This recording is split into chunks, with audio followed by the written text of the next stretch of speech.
de temps de filtration. Les grands standards, c'est tu prends la température de l'eau de ta piscine, tu la divises par 2, ça te donne le nombre d'heures de filtration. Pourquoi je mets 12 heures? Les grands standards, souvent les eaux sont à 24, 25 quand on est en été, 12 heures. Si tu montes à 28, tu peux monter à 14, 15 heures. Si un jour ta piscine elle est à 30, tu ne te poses même pas de questions, H24. D'accord. Voilà, il faut une bonne filtration parce qu'après elle risque de tourner et de verdir, surtout quand elles sont à plus de 28, 30, c'est H24. Et je crois qu'il y a un truc où si tu as des invités et qu'il y a 20 personnes qui se baignent dedans, ça vaut le coup de faire un coup de H24. Oui, bah là tu laisses tourner la filtration carrément parce que oui, les gens, la peau, le machin, bah, ça fait remonter le pH. Voilà. Parce qu'il faut savoir que les baignades, d'une manière générale, avec le beau temps, les baignades, le pH a tendance à monter la plupart du temps. Voilà. Mais la pluie, beaucoup de pluie, pas de baignade, la pluie étant acide, ça va faire baisser ton pH. Donc il va même arriver en dessous du point de consigne. Si un jour il pleut pendant, j'ai une connerie, pendant 3 semaines, tu te baignes jamais, mais tu fais tourner ta filtration et que tu vois que le pH il est à 6,5, manuellement pH+. C'est pour ça que je t'ai mis, il faut toujours du pH+, c'est au cas où ton pH il viendrait à être vraiment trop bas. Parce que ça peut que faire baisser.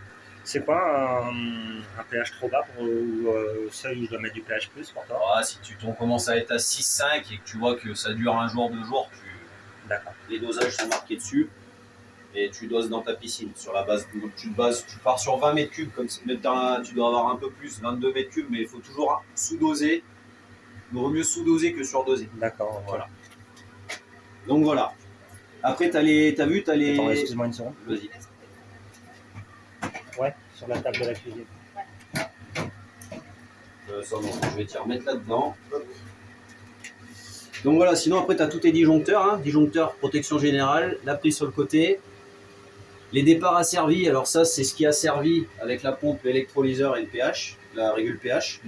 Pourquoi c'est asservi sur la pompe? C'est-à-dire que quand la pompe se coupe, tout qui s'éteint.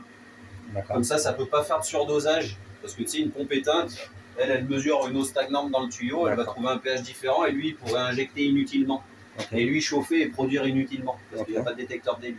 Donc en fait quand tu coupes ça s'éteint, tu t'inquiètes pas, c'est normal, c'est asservi à la pompe on appelle ça.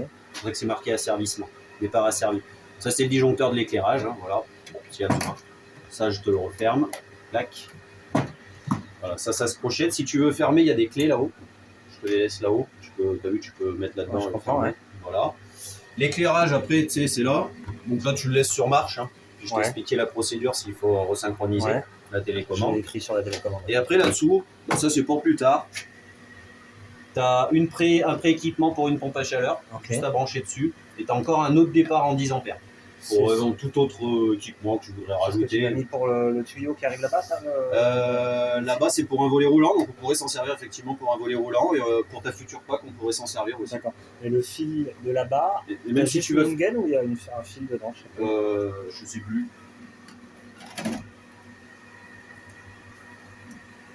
Non, il y a juste le fil. Voilà. Regarde, il y a la gaine avec le tire-câble qui est là, tu vois. Et il sort là-bas aussi. Ok. Voilà. Je t'ai pas tiré de 3G dedans. Et juste là. Ok. Voilà, le boulotté. Voilà. Donc ça, t'as vu, il est bien ce coffret parce qu'il est tout équipé. Donc un 10 ampères, sachant que tu peux même t'en servir du coup si tu veux mettre une lampe. D'accord. Si tu bidouilles en élec, tu tires un câble, tu peux te mettre une lampe là-dedans. Après, soit tu fais rajouter un interrupteur entre les deux, ou soit tu t'allumes et tu coupes avec ça. Ouais, je pense. La prise qui est là. Après, il y a la prise sur le côté, donc c'est pour ça que c'est vachement bien équipé quand même. Voilà. Alors après, maintenant on a vu la filtration, tout ça. Donc, admettons, quand tu as fait le petit panier là, tu auras vidé un peu d'eau, donc il y aura un peu d'air dans les tuyaux. Filtre pour chasser l'air. Donc, je t'ai branché un bout de tuyau dessus. Le jour où tu veux purger l'air, par exemple, tu as un peu d'air dans les tuyaux. Là, tu sors ton petit tuyau. Tu mets là. Ça. Hop. Voilà, et regarde. Là, tu as une petite vanne de décompression, justement pour chasser l'air. Donc, tu la tournes. Bon, ça coince un peu là, le tuyau, mais tu sais, tu vois, ça s'ouvre. Hein. Tu vois, regarde l'eau. Regarde, là, elle va chasser un petit peu l'air. On est un petit peu dans le fil, tu vois, jusqu'à ce que ça coule nickel. Et voilà. Je peux le faire en coup? Vas-y. De la résine. De quoi? C'est de la résine. Ah bah oui, c'est du pain. Tiens, j'ai un petit pain.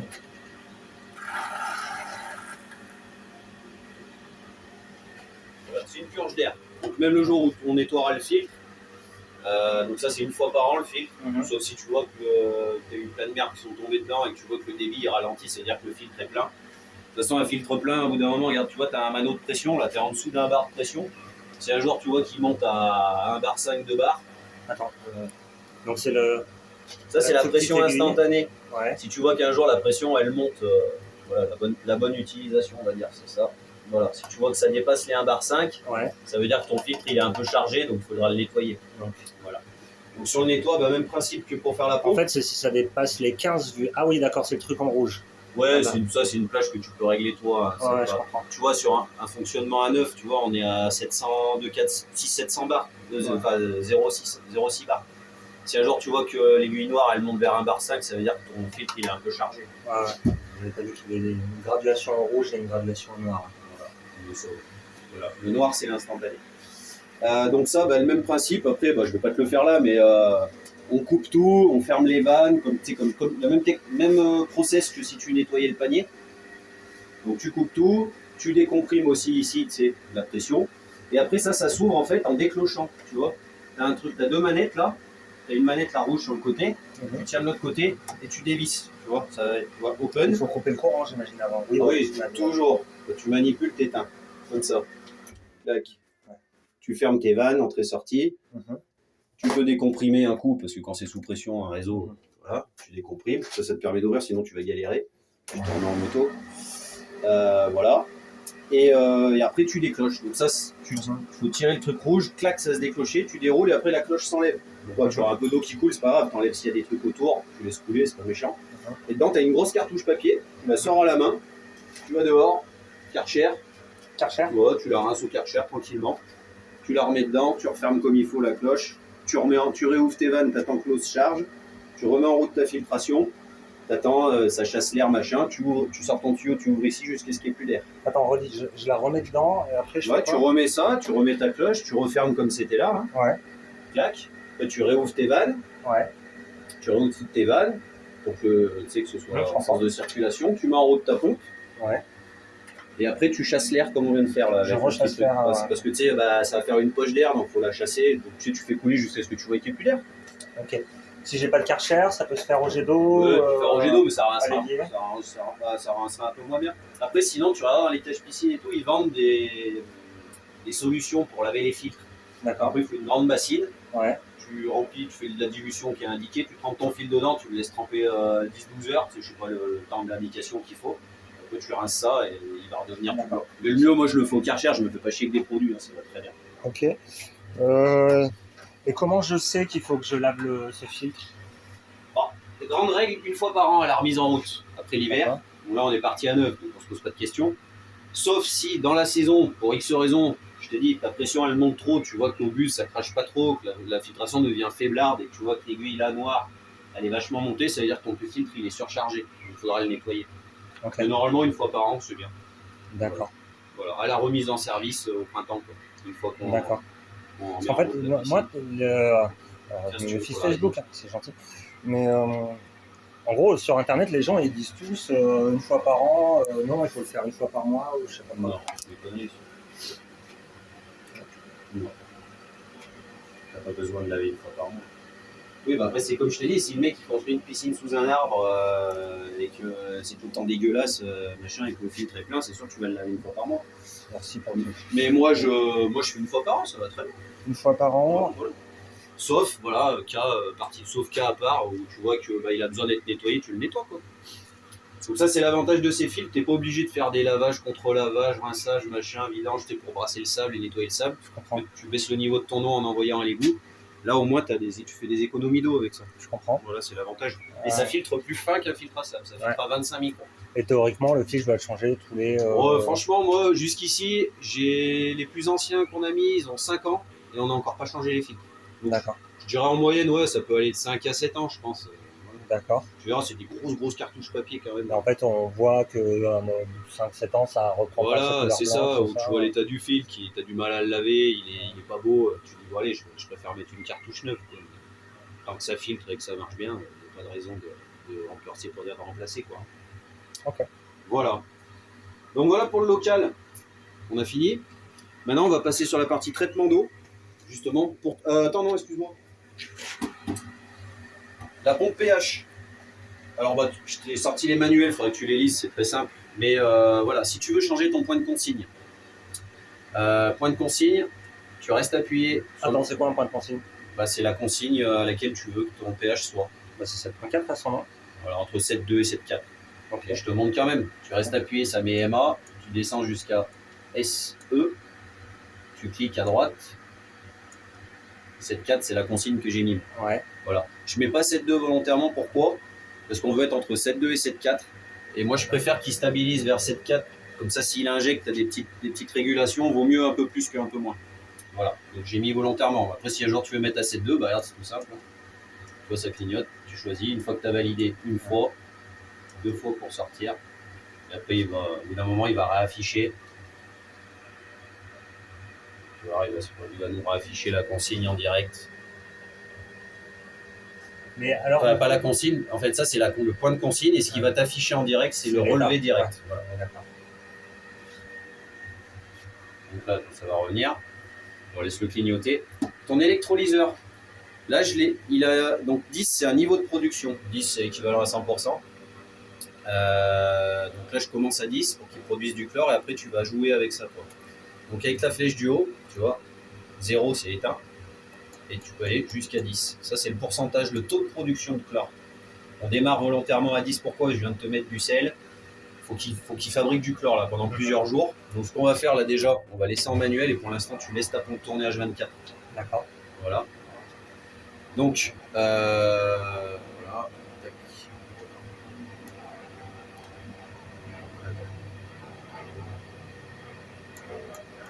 Je relais sur 10, 7, 8, 9, 10. Voilà. Là, il est en consigne full. Voilà. C'est fou que mon eau, elle soit de base, elle est super bien en termes de pH. Bon, oui, tu l'as rempli avec l'eau de ville. Ouais, d'accord. Les pH sont bons, hein. Entre 7 et 8. 7, c'est neutre. L'eau qu'on boit pour la consommation humaine, elle est en pH entre 7 et 8. D'accord. Voilà. Pas qu'elle excède les 8. En général, elle est plutôt aux environs de 7,4, 7,5. Voilà. Donc, une piscine, on veut qu'elle soit légèrement plus basse, mais bon, voilà, ça va là. Tu vois, donc là, il relève 7,3, donc il n'injecte pas. Hein, il injectera que quand. Voilà, donc ça, après, on va passer au traitement d'eau. Je vais t'expliquer qu'est-ce que tu as à faire dans les jours à venir. Ouais, parce que j'imagine que ton eau. je vais devoir le passer en dessous de 10 d'ici quelques jours. Peut-être, faut que tu fasses des tests, donc là, je vais t'expliquer. D'accord. Voilà. Donc là, on arrive au traitement d'eau. Alors, voilà, je t'ai sorti le petit manuel, justement, pour que tu comprennes. Les paramètres de ton eau, tu vois, c'est rappelé dans ce manuel. Ça, c'est la notice de... Ça doit être la notice... Notice d'entretien de l'électrolyseur, je suppose. Oh, qu'est-ce que c'est? Il y a des trucs. Bon, bref, c'est pas grave. Ce qui est important, voilà. C'est marqué. Tu vois, regarde, tout ce que je t'ai expliqué, tu vois, c'est en contrôle régulier. État visuel limpide, sans algues, sans sédiments, la température supérieure à 15 pour faire tourner un électrolyseur, hein, et une sonde de pH. Le pH, il doit être entre 7 et 7,4. Voilà. Le taux de stabilisant, il doit être inférieur à 30. Alors, il doit être entre 20 et 30 pour une piscine à l'électrolyse. Je t'en ai mis ce matin, c'est tous les petits granules blancs que tu vois là. Tu vois sur le rebord, là, ouais. Ça va se dissoudre. Voilà. À quoi ça sert le stabilisant en fait? Parce que le chlore libre, il est très volatile sous l'action des UV. Et en fait, à peine il est produit en chlore libre, le sel, le sel devient du chlore libre et il redevient très vite du sel. Donc en fait, on met du stabilisant pour chlore, c'est de l'acide cyanurique, ce qui fait qu'une fois que le chlore est produit, ce stabilisant, il vient capter ce chlore et il lui donne une valeur beaucoup plus forte, beaucoup plus résistante aux UV, tout simplement. Donc il faut être entre 20 et 30 ppm. Donc il faut que je me le note là avec un stylo, c'est ça? C'est écrit là, regarde. Il y a écrit inférieur à 30. Ouais. Ah oui, d'accord, entre 20 et 30, d'accord. Non, mais j'avais pas... Je te mets 20, 30 ppm. Le TAC, alors le TAC, ça c'est une valeur de contrôle, mais en général le TAC, quand le TAC baisse, quand le pH baisse, le TAC baisse, quand le pH monte, le TAC monte. Voilà. Okay. Le TAC, s'il est trop bas, c'est pas grave, c'est quand tu vas te baigner, c'est le brassage de l'eau, ça fait remonter naturellement le TAC. Mais ça, c'est pas trop quelque chose d'important. Bon, tu pourras le contrôler avec ce que je t'ai laissé là. Le TH, bon ça c'est le taux de calcaire. Moi j'ai pris le taux de calcaire de ton eau, il était assez bas, on est à taux de calcaire grenoblois aux environs de 13 degrés de dureté. Donc moi je t'ai déjà préprogrammé ton électrolyseur pour les inversions de pôle. Ça, tu t'en soucies pas de ça, le TH, tu t'en fous. Le taux de sel, c'est ça que tu vas faire. demain que tu vas contrôler, parce que tu vois, je t'ai mis déjà 4 sacs. Moi, je suis parti sur 22 mètres cubes. J'ai multiplié par 5. Ça m'a fait 110 kilos. J'ai mis 4 sacs, ça fait 100 kilos. Tu as vu, tu as un sac de sel d'appoint, je t'avais dit en plus. Donc là, ce que tu feras demain, une fois que tout le sel aura fondu, tu vas me faire un test de sel avec ça. Donc demain, test de sel pour vérifier la quantité de sel que tu as, parce que ton électrolyseur, lui, il a besoin de tourner à 5 kg le mètre cube pour qu'il ait une production suffisante. Alors ça, c'est très simple. Tu prends une petite bandelette, un verre d'eau, tu fais un prélèvement d'eau dans ta piscine, dans le verre d'eau, tu trempes la bandelette dans le verre d'eau, tu attends 10 minutes.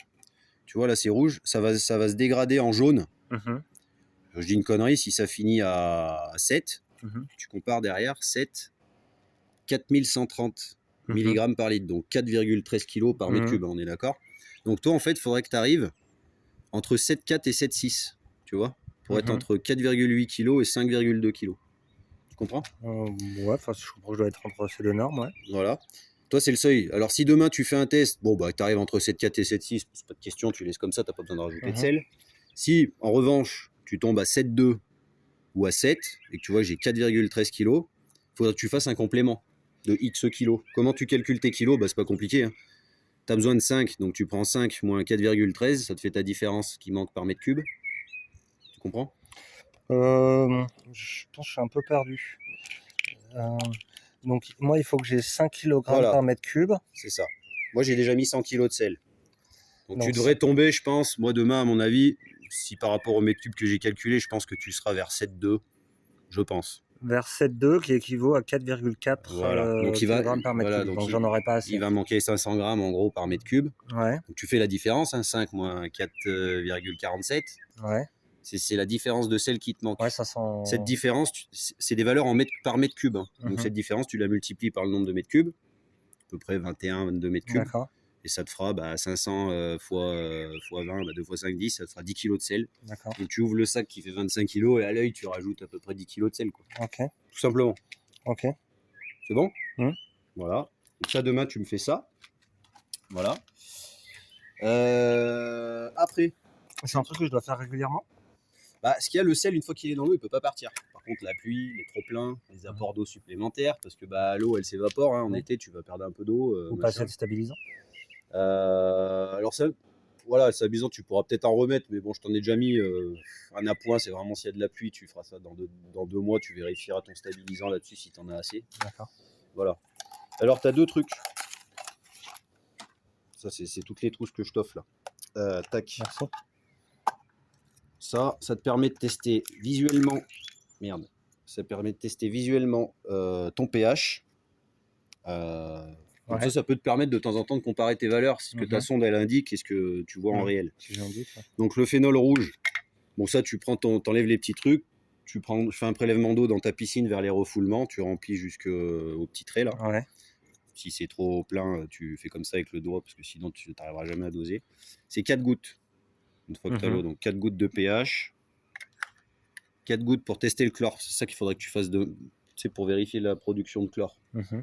Donc là, pareil, tu mets 4 gouttes, tu remues, et avec la graduation, tu vois. Toi, tu es sur CL, c'est chlore, BR, c'est brome. Toi, tu lis pas cette partie, tu lis la partie chlore. Toi, il faut que tu sois entre 0,6 et 1,5, tu vois, c'est l'idéal.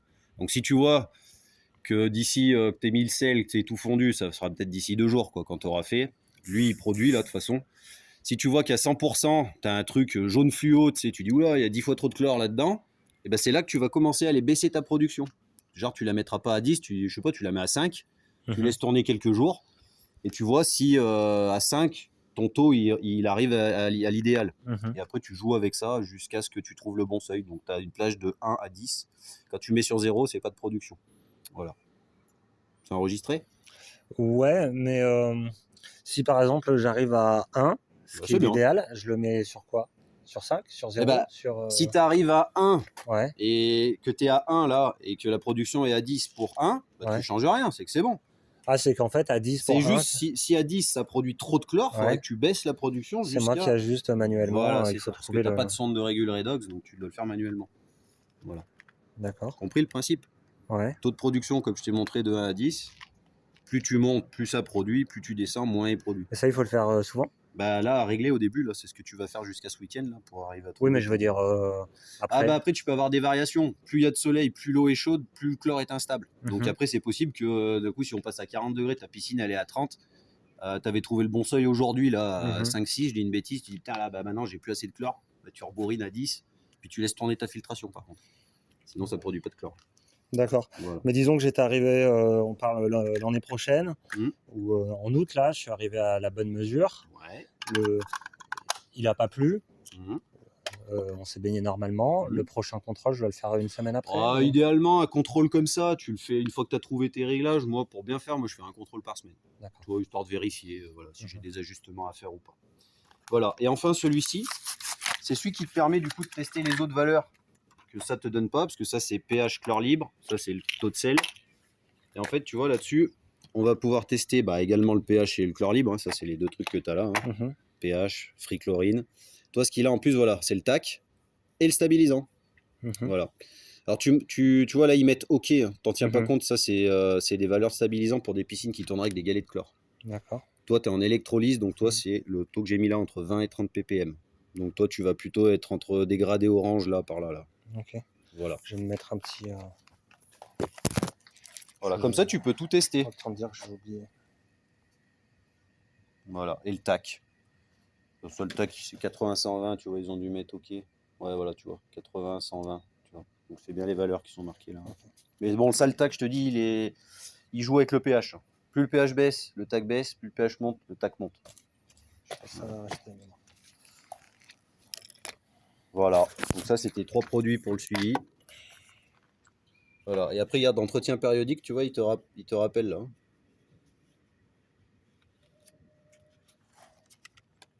Tu vois, tu as des instructions, voilà, c'est tout marqué. Voilà.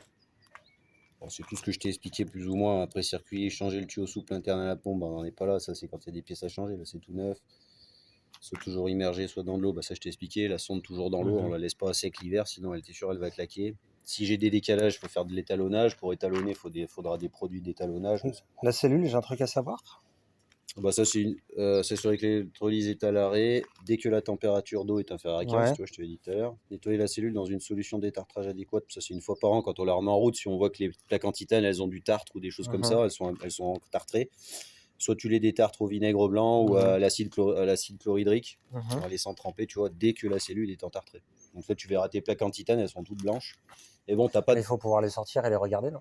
Non, en fait ça se dévisse de chaque côté. Ouais. Et tu défais les deux électrodes dessous, tu as deux petits boulons, là, deux petits écrous. Puis après, tu récupères ta cellule et tu la nettoies, tout simplement. Et ça, je dois le faire quand? C'est plus à la remise en route au printemps l'année prochaine. D'accord. Voilà. Mais toi, de toute façon, tu n'as pas une eau calcaire, là, donc, avant qu'elle s'entarte, pour un moment. Voilà, bon, c'est des rappels de contrôle, quoi. Voilà. Tu vois, l'étalonnage de la sonde, une fois par an, c'est à la remise en route, tu vois, à chaque remise en service de l'équipement. Donc ça, chaque année, il faudra que tu achètes du pH 7, du pH 10, puis faire ton étalonnage. Donc ça, tu prendras le temps de lire ça et ça, c'est la notice d'utilisation de ta régule pH. Et ça, c'est la notice d'utilisation de ton électrolyseur. Donc ça, tu lis, c'est très simple, il n'y a pas beaucoup de pages. C'est tout expliqué. Tu as toutes les notices, tout ce qu'il faut faire. Il y a 2-3 pages par, tu vois, regarde. Là, on est déjà, regarde. Page 6, page 7, tu as déjà fini. Moi, je te l'ai tout réglé comme il faut. Hein. De toute façon, tout ce qui est dit, c'est fait. J'ai étalonné la sonde ce matin parce que j'avais des décalages, même s'ils disent qu'elle est déjà étalonnée. Ce matin, j'avais un décart, du coup, j'ai pris des produits, je te l'ai étalonné. Et là, c'est pour ça, maintenant, la sonde, c'est le petit truc que je dois sortir pour l'hiver. Ouais. Voilà, c'est ça. Voilà. Voilà, Denis. Okay. Ça fait déjà pas mal d'infos, tout ça. Mais bon, après, quand tu as des questions, tu m'appelles. Hein. C'est le temps que tu te mettes en... je risque d'en avoir là parce que... Voilà. Alors, fais attention.